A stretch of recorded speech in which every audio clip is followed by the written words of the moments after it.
जय हिमालय जय भारत। हिमालय लोग यूट्यूब चैनल में आपका स्वागत है और मैं हूं जर्नलिस्ट डॉक्टर हरीश चंद्र लखेड़ा।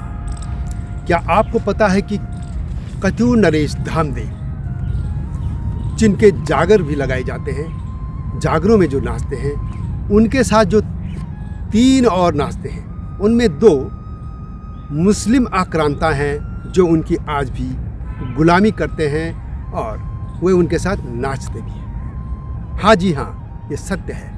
और इनके नाम हैं, एक जो उनके साथ नाचते हैं जिनको कहते हैं समूआ मसान, इसका वास्तव में नाम है सैयद साबात सईद सालिम। दूसरा है नकुआ, एक है बिच्छू और एक छमना पात्र। ये लोक नर्तकी इनको माना जाता है, छमना पात्र को। वास्तव में जो जागर है अलग अलग इलाकों में थोड़ा वो बदल भी गए हैं, लेकिन जो इनका एक जागरों का एक प्रमुख जो तौर पे गाए जाते हैं, उनमें उनके साथ उनके 2-3 बॉडीगार्ड भी कह सकते हैं या गुलाम भी कह सकते हैं या उनके सेवक भी होते हैं, वे चलते हैं, वे नाचते हैं। और इनमें ये जो उनके साथ चलते हैं, ये सब मुस्लिम आक्रांता रहे हैं, जो कि कालागढ़ के पास सागरताल के पास जो किला था, उसमें इन्होंने उनको साध लिया था, उनको मार भी दिया था और उसके बाद ये उनके गुलाम बन गए। और यही प्रथा है कि हिंदुओं के जागर में मुस्लिम उनके जो आक्रांता थे, ये लोग, उनको इन्होंने साध लिया और ये आज भी उनके साथ नाचते हैं। तब पूरी कथा बताता हूँ, लेकिन पहले आप सभी से अनुरोध है कि हिमालय लोग चैनल को, जो कि हिमालय सभ्यता पर केंद्रित है, सब्सक्राइब अवश्य कीजिएगा और संपादकीय न्यूज़ भी हमारा समाचार विश्लेषण पर, उसको भी देखिएगा। तो बात करते हैं कत्यूर वंश की। आप जानते हैं कि कत्यूर राजवंश पहला राजवंश था जिसने जोशीमठ से आज के उत्तराखंड, जिसमें गढ़वाल और कुमार दोनों हैं, वो भी थे, उनके शासन में रहे। इसके अलावा कहानी तो ये भी है कि लाहौर से आगे भी जो है काबुल और इधर पूरब में सिक्किम तक और रोहिलखंड तक पूरा इनका शासन था। लेकिन जो अभिलेख भी मिलते हैं उनमें सतलज तक हिमाचल में गढ़वाल, कुमाऊं और नेपाल का गंडकी तक का क्षेत्र, जिसमें सुदूर पश्चिम और कर्नाली भी आते हैं और भी इलाका आता है। इसके अलावा रोहिलखंड जो आज का है, जिसमें आपका नजेबाद, बिजनौर और आगे ये पूरा रामपुर, इधर तक पूरा इलाका आ जाता है। ये सब उनके तहत था। तो खैर, जब कत्यूर राजवंश अंतिम दौर में चल रहा था, 14वीं शताब्दी की बात है, तो राजा प्रीतम देव और उनकी रानी जिया रानी, महान रानी जिया रानी, उनके अलग वीडियो लाऊंगा मैं। तो ये इनका पुत्र थे धामदेव। सागरताल जो कि कालागढ़ डाम जो आज बना है, उसी के पास पे सोन नदी और ये जो उधर से रामगंगा नदी आती है, इनके संगम के पास एक किला है। जब तुर्कों का आक्रमण हुआ भारत में, और दिल्ली में उस समय था फिरोज शाह तुगलक का शासन, ये उसके कारिंदे थे, उसकी जमींदार टाइप जिनको हम कह सकते हैं वैसे। ये जो मैं कह रहा था समूआ मसान, सैयद सवाद सैयद सालिम इसका नाम था, और ये श्रवणपुर यानी जो आज का सहारनपुर है, उस इलाके में इसका राज था, उसको दे रखी थी यहाँ की जमींदारी। तो इसने इस किले को भी कब्जा कर लिया था, और ये जो सागरताल के पास जो किला है उसमें ये था। और ये क्या करता था कि पहाड़ की भोली भारी लड़कियों को उठा के ले जाता था। तो समैण या मसान वास्तव में ये है कि ये उनको कहते हैं कि जो अल्प आयु में आत्माएं, जो लोग मर जाते हैं, उनकी आत्माएं भटकती हैं, वही ये आत्माएं हैं, और ये उन लोगों पर लगती हैं, खासतौर पर महिलाओं में। वास्तव में ये लोग जो उठा लेते थे महिलाओं को, यही होता था। गांव में कई कथाएं लगती हैं कि समैण आता था, दरवाजे लोग बंद करते थे। वास्तव में ये समैण ही है। ये समैण यही लोग थे जो लड़कियों को, बच्चों को, महिलाओं को उठा के ले जाते थे। तो ये मुस्लिम आक्रांताओं ने ये किया था। तो इसको इसीलिए इसको मसान या समैण कहा गया है। कई जगह समैण कहते हैं, लेकिन मसान आमतौर पर हिस्ट्री में है। और ये जो मसान था, सबुआ, ये और नकुआ, इनको बिल्कुल हराने के लिए, युद्ध करने के लिए जो है धामदेव वहाँ गए थे, और धामदेव ने इनको मारा और इसके बाद इनको साध लिया। वो लंबी कहानी है, लेकिन कुल मिला के ये था कि इसका जो आतंक था वो खत्म हो गया।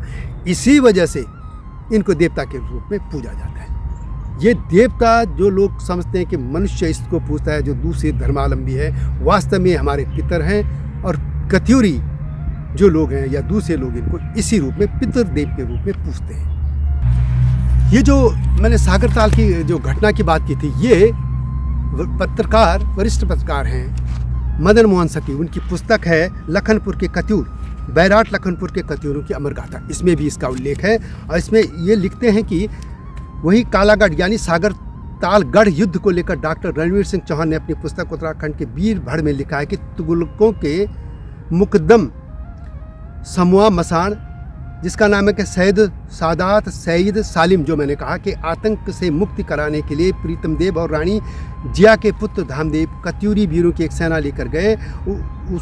उसने समूआ के साथ भीषण युद्ध किया, उसमें समूआ मार गया और उसका आतंक खत्म हो गया। हालांकि उसके था कि नकुआ को क्षमा करने पर बेताल घाट से खैरना तक का किलेदार बना गया, लेकिन जब नकुआ का भी आतंक बढ़ा तो कत्यूरों ने उस पर भी हमला किया। बाद में वह नकुआ जो काली कुआं की तरफ भागा और उसका सामना छिपलाकोट के राजा गोरिल के साथ हुआ और गोरिल ने उसे द्वंद्व युद्ध में मार दिया, यानी उसकी हत्या कर दी गई। और इस तरह जो ये युद्ध हुआ था, इसमें उसने वो आतंक खत्म कर दिया था, जो कि उसने एक हरम भी बना रखा था उस किले में, सागर तालगढ़ में, और वहाँ पे लड़कियों को उठा के ले जाता था कहीं से भी, खासतौर पे ये जो उत्तराखंड की बेल्ट है वहाँ से भी उठा के ले जाता था।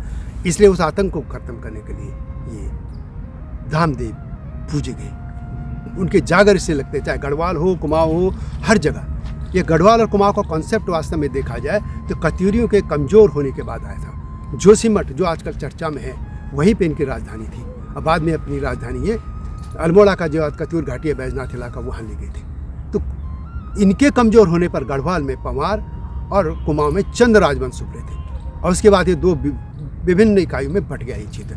लेकिन कत्यूरियों के शासन, कत्यूरी अंतिम साम्राज्य था जिसने पूरे उत्तराखंड को समर इकाई के तौर पर राज किया था। तो उन्हीं के अंतिम जो शासक का दौर था, अंतिम जब इनका सूर्यास्त हो रहा था, उन्हीं दौर में ये धामदेव हुए थे और धामदेव के ही साथ आज भी ये देखिए। लेकिन ये हिस्ट्री में गड़बड़ ये हो गई कि घालमेल कि जागरों की कथाएं और वो कथाएं सब ये घालमेल कर दी गई। और आपको एक और चीज़ बता दो, ये जो युद्ध हुए थे, चाहे वो जिया रानी का युद्ध हो, इनकी माता जो थी, और उनके उसमें भी रानी बाग का जो युद्ध था उनकी विभिन्न किताबों में उल्लेख मिलता है। यहाँ तक कि ये सती जी, मदन मोहन सती लिखते हैं कि इब्न बतूता की पुस्तक में भी इसका उल्लेख है, जिया रानी के युद्ध का। इसके मैं अलग से ला रहा हूँ वैसे।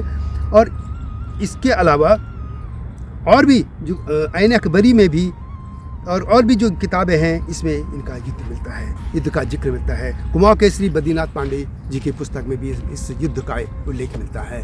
और लेकिन दुखद बात देखिए, जिस महान रानी जिया रानी ने इन तुर्कों के या इन मुस्लिम आक्रांताओं को खदेड़ दिया था, उनका हिस्ट्री में, भारतीय हिस्ट्री में कहीं उल्लेख ही नहीं मिलता। यही तो मेरी पीड़ा है, इसीलिए तो हिमालय लोक चैनल लाया गया है। अलग से लाऊंगा जिया रानी में। लेकिन अभी तो ये है कि आप धामदेव जो जागरों में नाचते हैं और उनके जो गुलाम हैं वे हैं, अद्भुत कथा है ना कि वे मुस्लिम आक्रांता जो थे वे उनके गुलाम हैं आज भी और जागरों में नाचते हैं। तो यह वीडियो कैसे लगी कमेंट में अवश्य लिखें और हिमालय लोक चैनल को, जो हिमालय सभ्यता पर केंद्रित है, इसको सब्सक्राइब करना न भूलना और संपादकीय चैनल को भी। अगली वीडियो की प्रतीक्षा कीजिए। तब तक जय हिमालय, जय भारत।